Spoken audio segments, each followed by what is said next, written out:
Malawi introduced program-based budgeting in 2013 to better integrate the management of its public finances. The new approach to budgeting sought to create a stronger link between the budget, sector strategies, and the national strategy. The reform took place in the midst of political transition, restructuring of government institutions, and donor fatigue in the aftermath of the cashgate scandal. Tithokoze Samuel, head of the cash management unit at the Ministry of Finance, describes her journey in building a case for a complex change management process.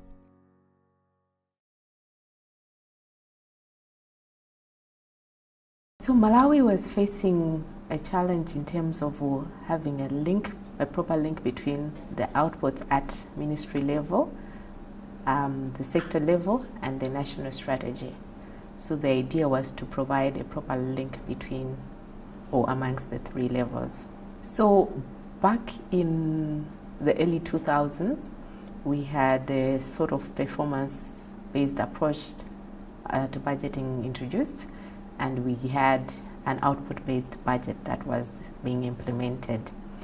Unfortunately, this output-based budget was not necessarily linked to specific strategies within a particular ministry, and we had a lot of outputs at ministry level, but you couldn't link them to one particular common objective.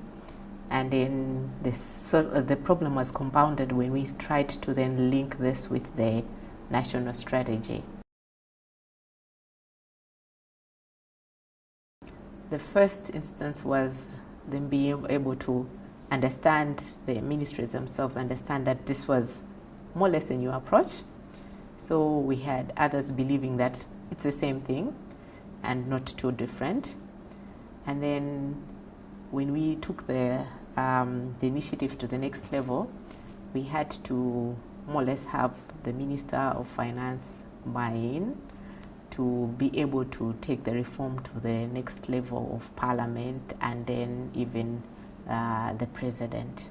We had a change in government, so we started the initiative with a different government, and at that level we had the Budget Director in the loop, the PS and the Minister.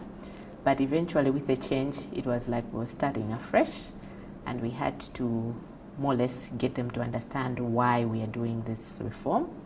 At the same time, we also had a cashgate scandal. I think it's popularly known as the cashgate scandal, but we had fraudulent experience in the FMS, and that meant the focus at that point in time was not necessarily budgeting, but now sealing the loopholes, and accounting and reporting was the interest at that point. So with the new reform, it was like we are doing too many things that were being proposed, and it was seen to be not necessarily a priority. And in the course, we sort of lost the much needed support from the IMF that we started with in 2013, because the focus then for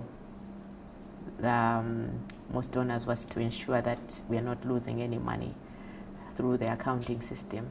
For the Ministry of Finance, I think it was easier because most of the ministry staff had not changed per se. It was just management level. So we had at least some level of constance from the technical level. But at PS and ministry level, minister level, it was easier, and fortunately the new PSN was able to identify with the reform and appreciated the need for change, and he was the one that helped to convince the minister to more or less subscribe to the reform. For the minister, I think it was more or less some level of persistence, and eventually he accepted that we just do a discussion with him. So we had a discussion with him, and the comfort level was that it wasn't too different from the current norm. So that sort of allowed him to gain a little bit of confidence with the reform and accepted that we continue with the reform. We then wrote the Office of the Parliament, and we engaged the two Parliament committees that deal on the budget, the Public Accounts Committee and the Budget and Finance Committee. We also included the chairs of the different committees because they are also responsible to at least oversee the scrutiny of the different budgets of the committees. So we invited them to one big meeting, briefed them on the program-based budget reform, and we had more or less to show them the differences in the outward-based budget documentation and then what we're proposing as a new budget documentation for program-based. And in the initial year, we had to come up with a more or less an interim format that would integrate the two before fully rolling out. So after that, we had very interesting discussions with the members. The one thing that they thought was the drive was this was an initiative that wasn't homegrown and was subscribed to because maybe the IMF had recommended and so on and so forth. But eventually they were able to see that it's a reform that could help them.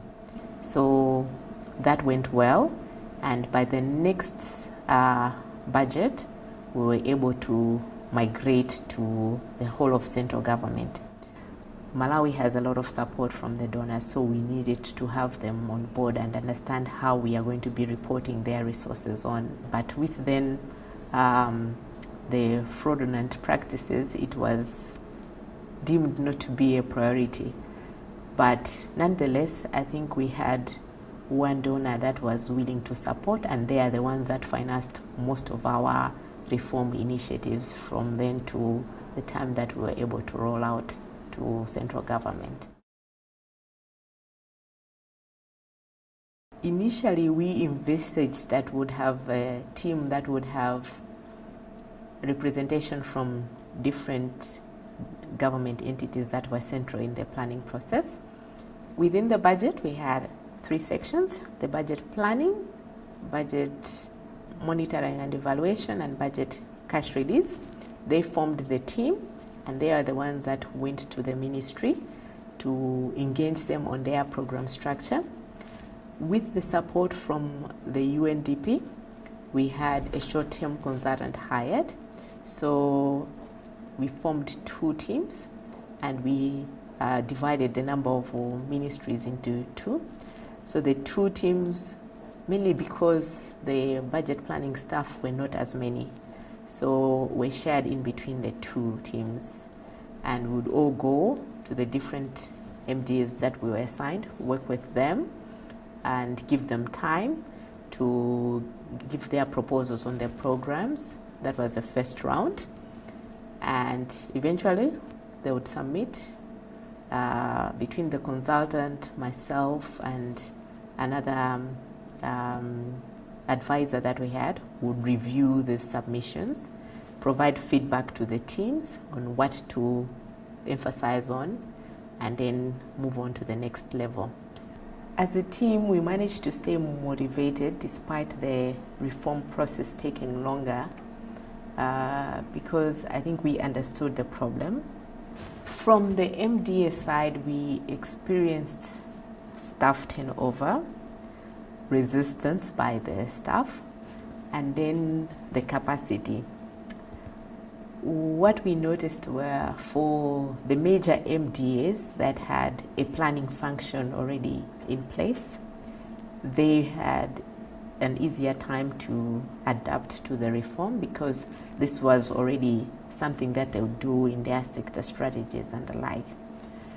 But for smaller MDAs, they did not necessarily have planning staff. Now we had to work with mostly accountants that did not necessarily have the planning background. So that was a little bit of a challenge because we needed them to start adopting to that type of performance reporting. Health is one of the ministries that have a lot of indicators, but for them to identify which indicators to assign to a particular program and the different levels of service delivery at the health level, that was tricky. And within the health sector, they have a very active donor group and other civil society organizations interested in the health sector. So I think relating all that to one particular program, that was a challenge.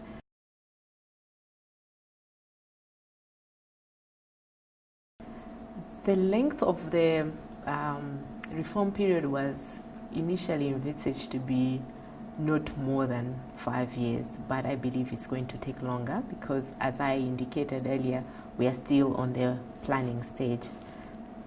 So far, I think the first phase is as successful as it might be.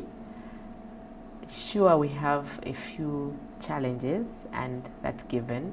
As I highlighted, we have had ministries changing every so often. But I think in terms of the level of acceptance of the reform from the MDA and our other stakeholders, it has been good. We are hoping that once we move to the next level successfully, it would be even more appreciated. So far, my reward has been the fact that it hasn't been abandoned. The benefits that we've been able to see from the reform is the MDAs themselves being able to report differently. Secondly, we've noticed that Parliament has taken an interest in using the information, the performance information, in their budget scrutiny, and that I think is a good milestone. Suffice to say, I'm sure with the right questions, they will be able to also realize the full potential of using the performance information that has been provided. But hopefully with time, we would get there and it will be easier for people to understand on what is it that is being communicated, because at some point in time, even the indicator itself was a challenge to understand. But with time, at least it's coming to be clearer.